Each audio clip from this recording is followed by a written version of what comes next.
ஆண்டவராய் இயேசு கிறிஸ்துவின் நாமத்தினால உங்கள் அனைவருக்கும் வாழ்த்துக்களை தெரிவித்துக் கொள்கிறேன். வார்த்தையும் வாழ்க்கையும் 48வது செய்தியை உங்களோடு கூட பகிர்ந்து கொள்வதில் மகிழ்ச்சி அடைகிறேன். தொடர்ந்து நீதிமொழிகள் 10ஆம் அதிகாரத்துல 21 28 வரைக்கும் வாசிக்க கேட்கலாம். நீதிமானுடைய உதடுகள் அநேகரை போஷிக்கும், மூடரோ மதியீனத்தால் மாளுவார்கள். கர்த்தரின் ஆசீர்வாதமே ஐஸ்வர்யத்தை தரும், அதனோடே அவர் வேதனையை கூட்டார். தீவினை செய்வது மூடனுக்கு விளையாட்டு, புத்திமானுக்கோ ஞானம் உண்டு. துன்மார்க்கன் பயப்படும் காரியம் அவனுக்கு வந்து நேரிடும், நீதிமான் விரும்புகிற காரியம் அவனுக்கு கொடுக்கப்படும். சுழல் காற்று கடந்து போவது போல் துன்மார்க்கன் கடந்து போவான், நீதிமானோ நித்திய அஸ்திபாரம் உள்ளவன். பற்களுக்கு காடியும் கண்களுக்கு புகையும் எப்படி இருக்கிறதோ அப்படியே சோம்பேறியும் தன்னை அனுப்புகிறவர்களுக்கு இருக்கிறான். கர்த்தருக்கு பயப்படுதல் ஆயுசு நாட்களை பெருக பண்ணும், துன்மார்க்கருடைய வருஷங்களோ குறுகிப்போம். நீதிமான்களின் நம்பிக்கை மகிழ்ச்சியாகும், துன்மார்க்கருடைய அபேட்சையோ அழியும். 21வது வசனத்தை பாத்தீங்கன்னா, நீதிமானுடைய உதடுகள் அநேகரை போஷிக்கும். கிறிஸ்துக்குள் பிரியமானவர்களே, நாம் பிறருக்கு உதவி செய்கிறவர்களாய் காணப்பட வேண்டும் என்பதை சாலமோன் நமக்கு கற்றுக் கொடுக்கிறார். பிறருடைய தேவைகளை, ஆவிக்குரிய தேவைகளை போஷிக்கிறவர்களாய் காணப்பட வேண்டும். நான் தேவனுடைய வார்த்தையை உட்கொண்டு நான் பெற்ற பயனை, நான் அனுபவித்துக் கொண்டிருக்கிற நன்மைகளை பிறருக்கு போதிக்கிறவர்களாய் அல்லது பிறர்களை போஷிக்கிறவர்களாய் காணப்படுகிறோமா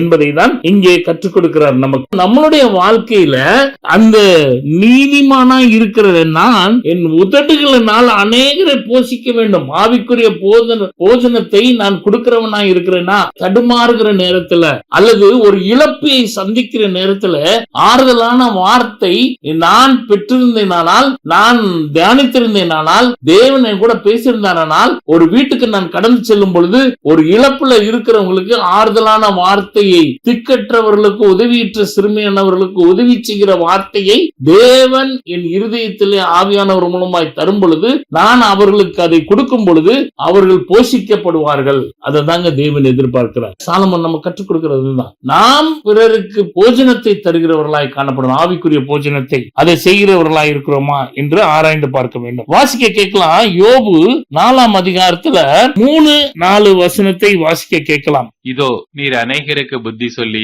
இளைத்த கைகளை திடப்படுத்தினீர், விழுகிறவனை உம்முடைய வார்த்தைகளால் நிற்க பண்ணி தள்ளாடுகிற முழங்கால்களை பலப்படுத்தினீர். இதுல விழுந்து போகிறவர்களை தூக்கி விடணும், தளர்ந்த கால்களை திடப்படுத்துகிறவர்களா இருக்கிறோமா என்பதை நாம் செய்ய வேண்டும். இயேசு கிறிஸ்துவை இருதயத்தில் ஏற்றுக்கொண்டு வாயினால் அறிக்கை பண்ணி வாழுகிறவர்கள் பிறருடைய பலவீனங்கள்ல அவர்களுக்கு உதவி செய்கிறவர்களாய் காணப்பட வேண்டும். அதுக்கு தாங்க தேவன் நமக்கு ஜீவனை தந்திருக்கிறார், தேவன் நமக்கு வார்த்தையை தந்திருக்கிறார். அந்த வார்த்தையினால அவர்களுக்கு இடை கட்ட வேண்டும். அவன் நம்ம உதடுகள் அநேகரை போஷிக்க வேண்டும். வார்த்தை ஜீவனை தருகிறது, வார்த்தை உயிர்ப்பிக்குது, வார்த்தை விடுதலை தருகிறதா இருக்கிறது. ஏனென்றால் தேவன் இந்த பூலோகத்தை படைக்கும் பொழுது வார்த்தையினால படைத்தார். அதேதான் இன்னைக்கும் நம்ம அந்த வார்த்தையில ஜீவன் இருக்கிறது. அப்போ பிறரை போதிப்பதிலே நாம் அப்படி இருக்கிறோமா என்று ஆராய்ந்து பார்க்க வேண்டும். இதுல வசனத்துல பாத்தீங்கன்னா, துன்பம் நேருகிற நேரத்துல அசந்து போயிருக்கிறவர்களை உயிர்ப்பிக்கிறதா இருக்க வேண்டும். அந்த வார்த்தை நாம் அப்படி செய்கிறவர்களா இருக்கிறோமா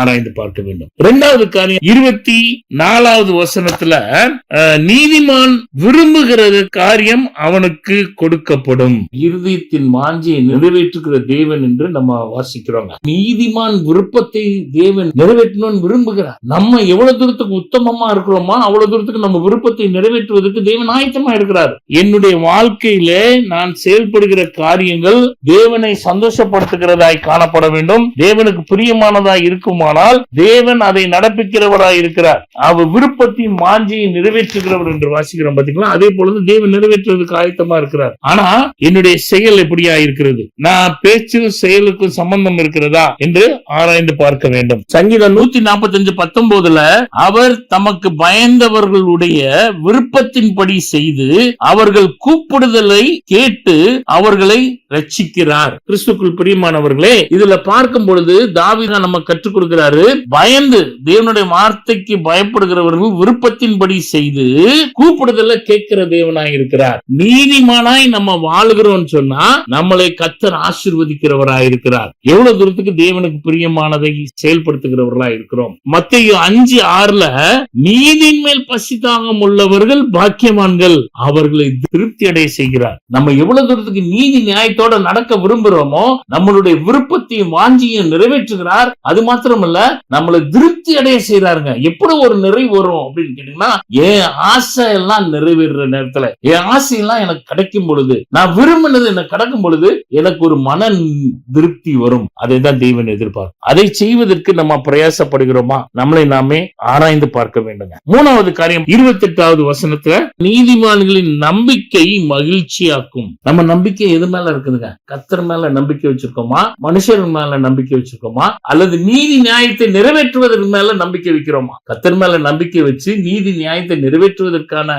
மேல நம்பிக்கை வச்சோன்னு சொன்னா நமக்கு மகிழ்ச்சி நிரந்தரமா இருக்கும். என்னுடைய செயல்கள், என்னுடைய பேச்சுக்கள் எல்லாம் நீதி நியாயமா இருக்குமானால், நீதிமானை போல இருக்குமானால் நான் நித்தியமான மகிழ்ச்சியை நான் அடைய முடியும். அததான் கர்த்தர் இங்க கற்றுக் கொடுக்கிறார். என் நம்பிக்கை எது மேல இருக்குது?